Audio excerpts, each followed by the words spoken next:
النهاردة حبيت أقدم لكم الشاورما السوري أو الشاورما بالعيش السوري اللي بقت منتشرة جدا في مصر، ومعظم الأطفال أو الكبار بياكلوها.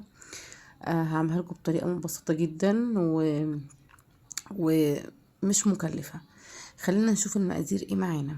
أنا هنا كان معايا جبت نص كيلو بانيه متقطع. وكان معايا التوابل بتاعته، هحط عليه فلفل معلقة من كل حاجة، معلقة فلفل اسود، معلقة ملح، توم باودر، بصل باودر، بابريكا، ومعلقة كاري. دي التوابل اللي هتبل بيها البانيه.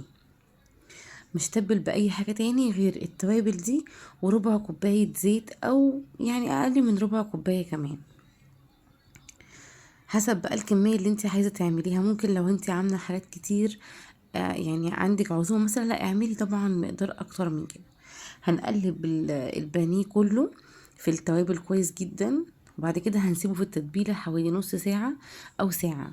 ولو عملتيه من بالليل للصبح طبعا هيبقى الطعم احلى فيها. انا بعد ما خلصت تتبيلة البانيه شويت على طول. انا ممكن اشوي على احط في الفرن البانيه، او احطه على طاسة اشويه. انا كنت عاملاه في الاير فراير. يعني انا طول عمري بشوي عادي على البوتاجاز على فكرة، بس حبيت اجرب ان انا اشوي فيها. فحطيت البانيه كده وحطيته حوالي 15 دقيقة وطلعته. كان كده يعتبر ايه، استوى معايا. بعد كده هقطع البانيه. انا حبيت اعمله كده.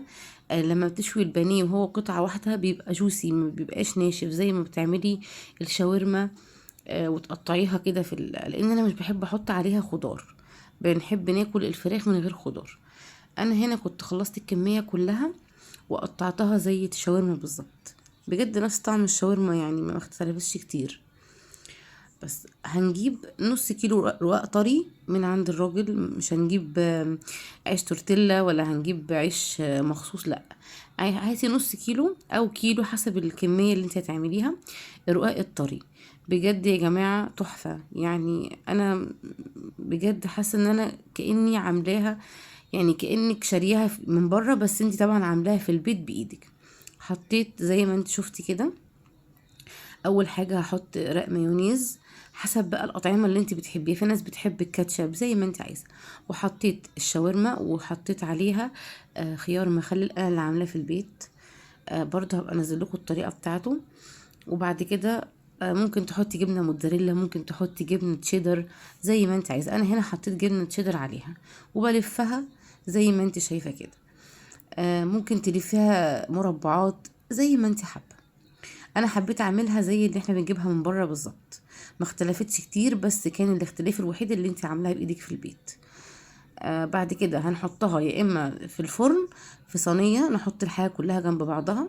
لو انت عندك اللي هو الجهاز اللي بيصنع السندوتشات ده، اللي احنا ممكن نحط فيه السندوتش يسخن، انا كان عندي.